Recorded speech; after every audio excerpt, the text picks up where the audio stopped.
This is Devin Steiner, Manager of Athletic Communications. I'm joined by the head coach of the men's basketball program, Bert Paddock. And Coach, you guys played on Tuesday this week. Quick recap of that game. You guys played Grace Christian. Came away with a 108-55 victory. Set the program record for the most threes made in a game with 18. What's your takeaway from that game?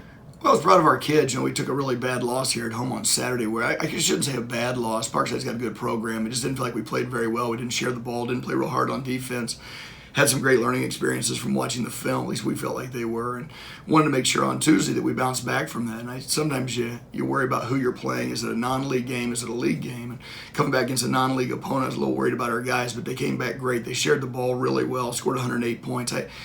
It's not even about the points we got. It was about the quality of the shots that we took. And I was really proud of our kids sharing the ball the way that they did. And then to guard the way we did. The last half, sometimes when you get into a runaway, your kids stop guarding and losing focus of what you do defensively. And I thought we played even better defense as the game went along. So hopefully that'll carry over to this Saturday. It'll have to for us to have a chance.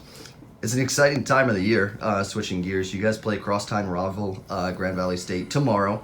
What's the team reaction to playing the Lakers? Is that who we play? I didn't even know that. No, I'm just kidding. No, our kids are fired up. I think the one thing at this level sometimes when you don't always have the greatest crowds, even though we've had incredible student support this year and really appreciate it, sometimes you worry about the motivation for some of these kids when there's not many people in the stands, and you hope that the kids just love the game enough. And this is one of the games that, man, as a coach, you love it because you don't have to worry about it at all. You know your kids are going to be fired up, frothing at the mouth. We killed practice a little early today just because we were worried they were going to hurt each other. They were practicing so hard and stuff. And so really excited for them. Don't get opportunities like this all the time. And whenever you get a chance to play the crosstown rival, Ferris, who brings great crowds in here, those types of schools, it's an exciting time. And hopefully our kids can find a way to have the same type of energy we had on Tuesday, put on a good performance.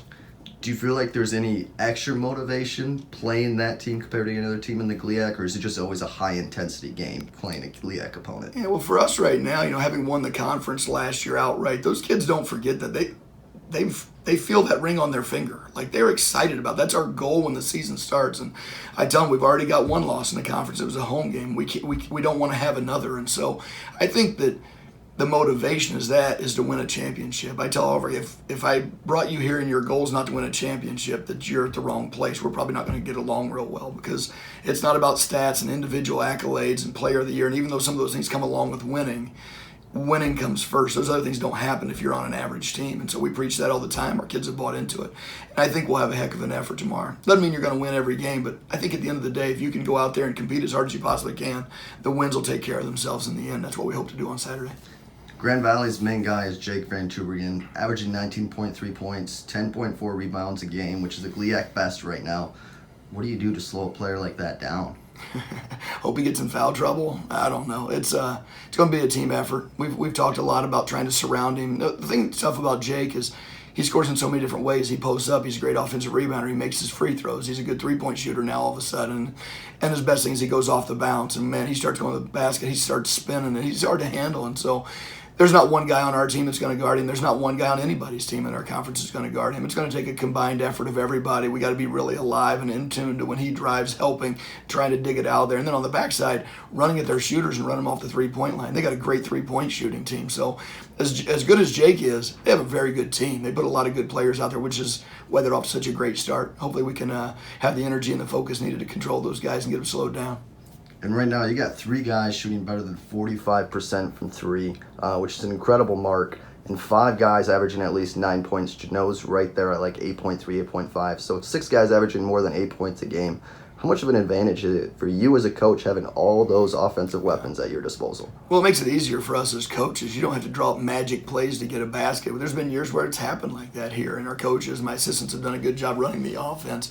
This year, you feel like as long as our guys, like I said earlier, if our guys will just share the ball and be willing passers, which we talk about every single day, and trust each other that it's going to come back to them if they make one. And I think we saw that on Tuesday, and we've had segments of games where that's happened. And it's funny, we win last year, and everybody thinks you should just bounce back and be the same team this year. And we only have one starter back the other day on Saturday that started the game that we had from the year before. It's a whole new team, and it's a process, and it's trying to get better every day, and I see that. And I know some other people would love to see us be 9-0 right now.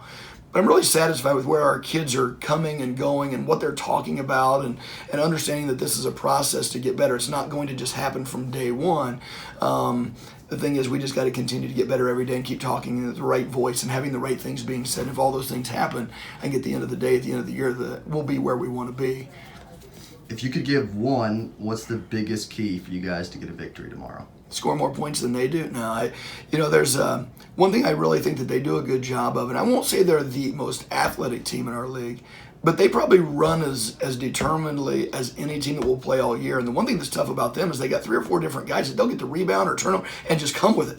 Like they can all handle it and pass it and share it, and that makes it tough. Our transition defense, we cannot give up easy baskets in transition, whether it be dunks, layups, or threes. We got to get back, get matched up, contest everything, and make them run half-court offense. They're as good in transition in my eyes after watching film as anybody because they just get such quality shots and share the ball. We've learned a lot from watching them play here the last couple of days in film. But if we can get back, slow them down, make them run half-court offense, we'll have a much better chance than if this thing's at breakneck speed both ways.